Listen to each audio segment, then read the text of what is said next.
and gentlemen, the President of the Republic of the Philippines, His Excellency Ferdinand R. Marcos Jr.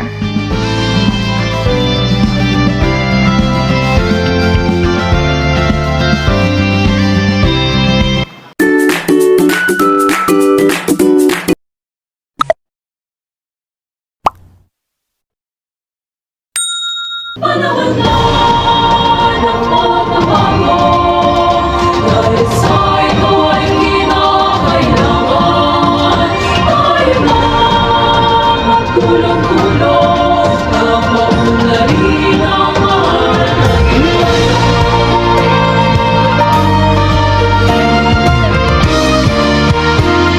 The President shall now inspect the Patient Transport Vehicles or PTVs to be distributed to various municipalities and cities of the provinces of Aklan, Antique, Guimaras, Negros Occidental, and Iloilo. The President is being assisted by PCSO Chairman and retired Judge Felix Reyes and PCSO General Manager Melquiades Robles. The distribution of PTVs is under the Medical Transport Vehicle Donation Program, dedicated to improve the healthcare delivery system. These shall be used by the LGUs to address the need for emergency responses and transport services for patients. Indeed, these PTVs will be a great help to our LGUs. Pagbabago patungo sa pag-asenso, magsikap ng mabuti at nang guminhawa tayo. Malaki natin sa mundo at ipamalas ang bagong Pilipino at bagong Pilipinas. panahon na ng pagbabago, ang hilingin natin ang sariling atin at nawala na ugaling, dahil sa iba sa atin ang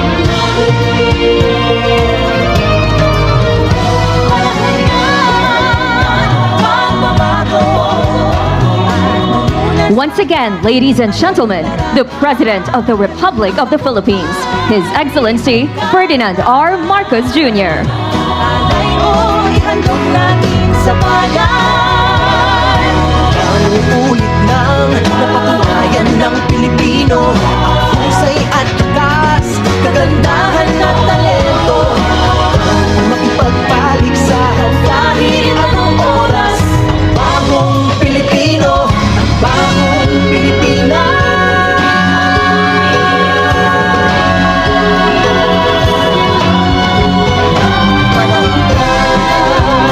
Pagbabago, buhay natin ay gawing maaliwalas.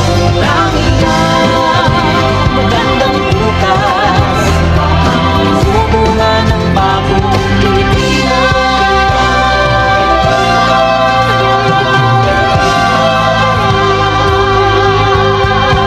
And now, may we call on PCSO General Manager Melquiades Robles to deliver his message.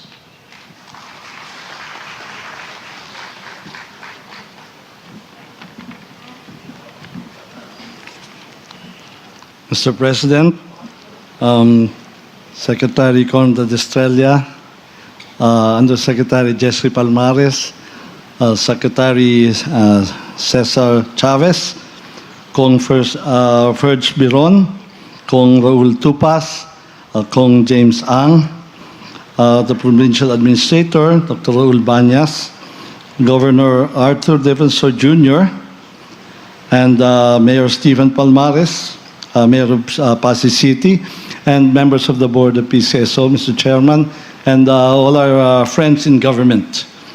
We gather today to distribute 51 patient transport vehicles to various local government units in Region 6 or Western Visayas. This event marks a significant milestone in our journey towards a healthier, more empowered, bagong Pilipinas. The Philippine Charity Sweepstakes Office takes pride in delivering these vehicles, reflecting our commitment to President Marcos's vision. These PTVs or ambulances are more than just vehicles. They symbolize hope, a lifeline for those in need. They will empower LGUs to provide faster, more effective healthcare services, ensuring that every Filipino, regardless of their location, political affiliation, or even population, has access to essential medical care. To date, under the administration of President Marcos, we have distributed 467 PTVs. The last administration had more than 600, and we are not at half of our term. These PTVs will bridge the gap between life and timely medical intervention, ensuring that no one is left behind. We commend the LGUs for their unwavering commitment to serving their communities. Kayo po ang first line. Nakita po natin yun ng pandemya. Kayo po ang unang tatakbuhan ng mga pasyente. At kayo rin po, at nakakatuwa, narinig ko po, naghihiraman na lang po para lang po makapaghatid ng mga pasyente. Titiyakin po natin na hindi na ho kayo maghihiraman. Lahat po kayo ay magkakaroon tag-iisa. At sabi ko po, ang symbol po ng presidente ay ganito, at we will aspire to give 2 ambulances to every municipality before the president's term ends. These PTVs will enhance your capacity to tackle healthcare challenges and make a genuine difference in the lives of your constituents. We understand that facing a medical emergency or simply bringing your constituents to and from the hospital can be a stressful and uncertain and have a stressful time. These vehicles embody our dedication to providing support and ensuring that access to quality health care is always within reach, no matter what the circumstances. This initiative exemplifies the PCSO's commitment to fulfilling its mandate for the benefit of the Filipino people. We are proud to be part of this journey towards a healthier, more equitable future for all. Thank you, and may we continue to work together to build a brighter future for our nation. Sama-sama po tayong babangon muli tungo sa isang bagong Pilipinas. Marami pong salamat. Thank you, GM Robles. At this point, we shall now proceed with a ceremonial turnover of PTV keys to 5 representatives of the 5 province beneficiaries from Aklan, Antique, Guimaras, Iloilo, and Negros Occidental. May we request the President to kindly lead the turnover. Likewise, may we invite PCSO Chairman and retired Judge Felix Lagdameo Jr. and PCSO General Manager Melquiades Robles to please assist the President.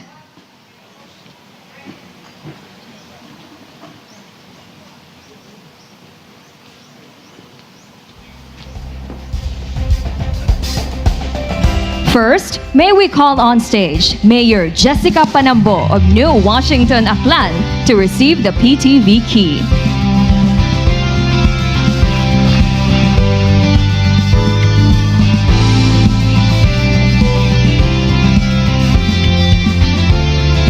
Thank you. Next, may we call on stage Mayor Julius Ronald Pacificador of Hamptic Antique to receive the PTV key.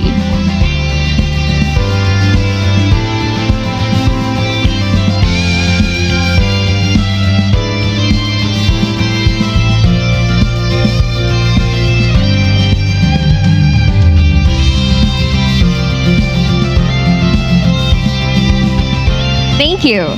Next, may we call on stage Mayor Crescente Chavez Jr. of Hotan, Guimaras to receive the PTV key.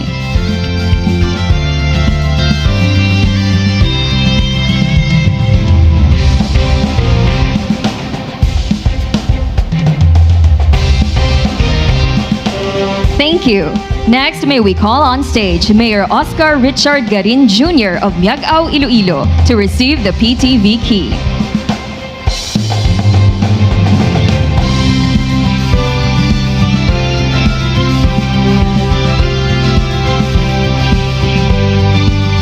Thank you. Lastly, may we call on stage Mayor Alfredo Abelardo Benitez of Bacolod City, Negros Occidental to receive the PTV key.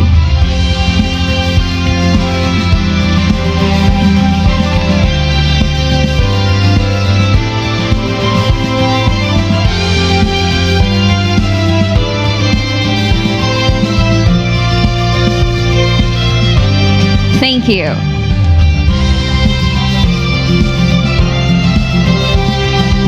Thank you, Mr. President, and congratulations to all our recipients of the 51 patient transport vehicles. At this juncture, may we call on DAR Secretary Conrado Estrella III to introduce our guest of honor and keynote speaker.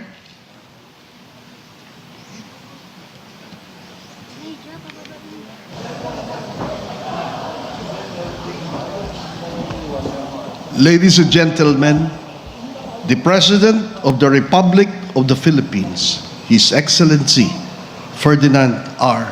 Marcos Jr.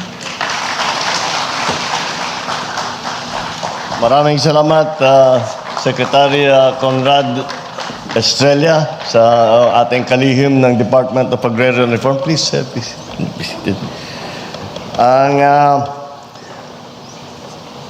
ating PCSO Chairman Felix Reyes, na sila ang ating lead agency dito sa ating programa na ito, na magkaroon ng ambulansya, nagkaroon ng ganitong klaseng patient transport vehicle ang bawat municipality. Siyempre, ang GM ng PCSO, GM Mel Robles, the 4th District Representative, Ferge Biron, and the other district representatives of Iloilo, the Pasig City Mayor, Stephen Palmares, and of course, the mayors present here today who have also received the symbolic key. Pero hindi lang symbolic, meron talagang nakakabit na susi dun sa, so totoo talaga. Ang ating mga kasamahan sa pamahalaan, ang mga bisita po natin, magandang tanghali po sa inyo lahat. It is always great to return to Iloilo and feel the same warm welcome that I always get from all the people of mga Ilonggo. They say that promises only go so far. It is how quickly you deliver that truly matters. Today, we take that to heart with a turnover of 51 patient transport vehicles, or PTVs, to our local government unit beneficiaries in Region 6 and the Negros Island region. Through this, we are handing over faster access to life-saving care. Last week, we witnessed the outpouring of support when we rolled out free government programs and services through the Handog ng Pangulo Serbisyong Sapat para sa Lahat program at the Iloilo Provincial Capital. It's built upon our thrust to improve people's access to health care, especially in vulnerable communities and geographically isolated and disadvantaged areas. In delivering those services, every second matters, and these vehicles will ensure that help will arrive without delay.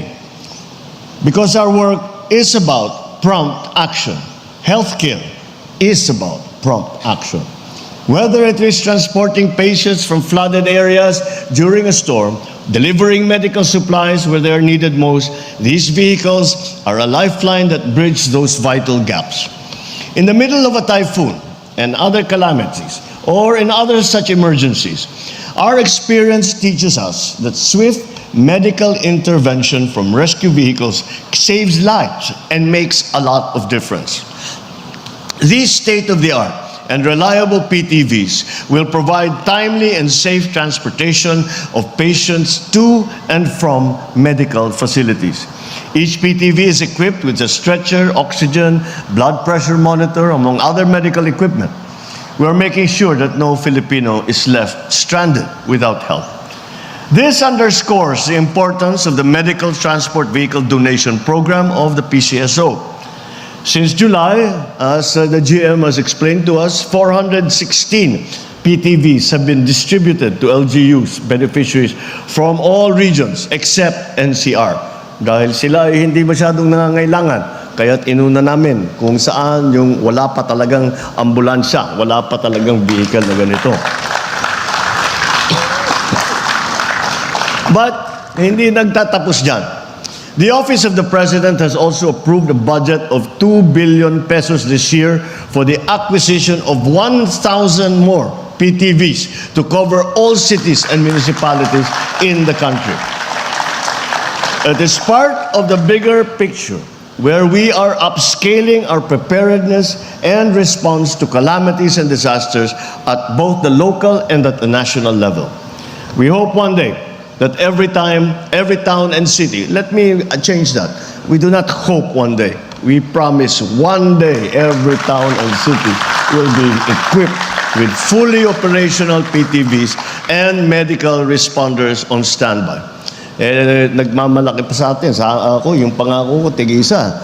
Si GM Mel, binigyan ng kahulugan yung aming pangkampanya na sign. 2 daw, bawat bayan. So let me extend my heartfelt gratitude, of course, to the PCO for undertaking this noble endeavor. I hope that you will be unwavering in completing your mission of charitable programs and services to millions of Filipinos all over the country. To our LGU partners, the responsibility is now in your hands. Let us make sure that these vehicles are not left idle in the parking lot, but are out there being used, saving life, reaching the farthest communities, and delivering what we promised: swift, reliable health care for every Filipino. Because at the end of the day, true public service is not just about showing up, it's about getting there on time, every time, with assistance ready to be given to those in need.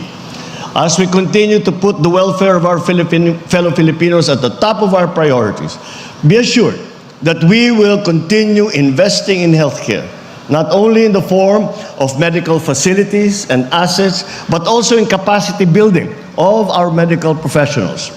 With us working together, I'm confident that we will succeed in bringing forth a brighter, a healthier, bagong Pilipinas for all of us. Damo nga salamat, mabuhay ang bagong Pilipinas. Thank you and good afternoon. Thank you, Mr. President.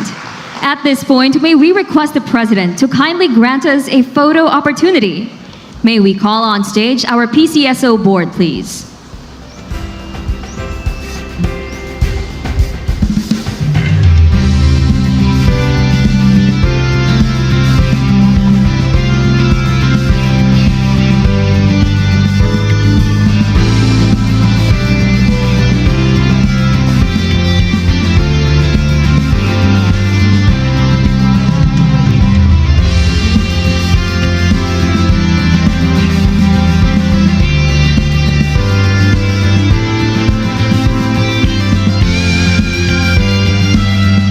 Thank you, everyone. Please exit to your right. And now, may we request the President to kindly grant us a group photo downstage. Likewise, may we invite all our guests to gather at the center.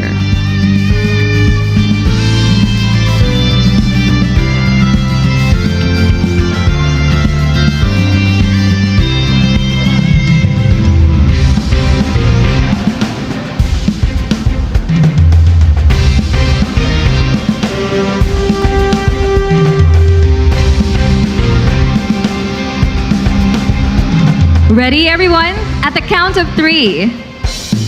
1, 2, 3. Thank you, Mr. President, for granting us a photo opportunity. That concludes our program. Thank you, Mr. President, for gracing the turnover of the 51 patient transport vehicles to LGUs in Western Visayas. Once again, ladies and gentlemen, the President of the Republic of the Philippines, His Excellency Ferdinand R. Marcos Jr.